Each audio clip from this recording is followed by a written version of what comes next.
আম্মু, কালকে আব্বু আমার স্বপ্নে এসেছিল। আরে তোর বাবা তো অনেক আগেই মারা গিয়েছে, আর আব্বু আমাকে এটাও বলেছে। বাবা, তোর আম্মুর কাছে এখনো সুযোগ আছে, তুই তোর আম্মুকে বলি শুধরে যেতে। তুই এখানেই থাক বাবা, আমি আসতেছি। ইমাম সাহেব, আসসালামু আলাইকুম। ওয়ালাইকুম আসসালাম। কি হয়েছে? আপনাকে তো অনেক চিন্তিত লাগতেছে। কালকে আমার ছেলে স্বপ্নে আমার স্বামী এসেছিল, আর ও আমাকে বলেছে শুধরে যেতে।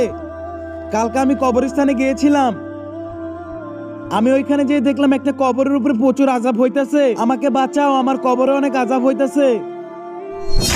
ইমাম সাহেব, এটা তো বুঝলাম, ঠিক আছে, আমার স্বামী স্বপ্নে এসেছিল সেটা তো বলেন। আমি তো আপনাকে এটাই বুঝাইতে চাইতেছি, যখন আপনি আপনার ছেলেকে ওর বাবার কবরে সূরা ফাতিহা পড়ার জন্য পাঠান। আরে আম্মু তো আব্বুর কবরে সূরা ফাতিহা পড়তে বলেছে, আর ফাতিহা পরে কি হবে? আজকে দেখা যাবে এখানে কে জিতে, কুরআন নাকি শয়তান। কুরআনকে ভালোবেসে থাকলে চ্যানেলটাকে সাবস্ক্রাইব করে দাও, আর শয়তানকে ভালোবেসে থাকলে কিছুই করার দরকার নেই। আর আম্মু তো আমাকে দেখতেছেন না, থাক এখানে যাই আমি। এর জন্য আপনার ছেলের স্বপ্নে আপনার স্বামী এসে আপনাকে বুঝিয়েছে যে আপনাকে শুধরে যেতে। আজকে আপনি জীবিত আছেন, কালকে তো আপনি মারাও যেতে পারেন, তখন তো আপনার ছেলে এরকমই করবে। আপনার স্বামী আপনাকে এটাই বুঝিয়েছে যে আপনি মারা গেলে আপনার কবরের আযাব থেকে আপনার ছেলে আপনাকে বাঁচাতে পারে। আর তোমরা সবাই কমেন্টে আই লাভ ইউ আল্লাহ লিখে যাও।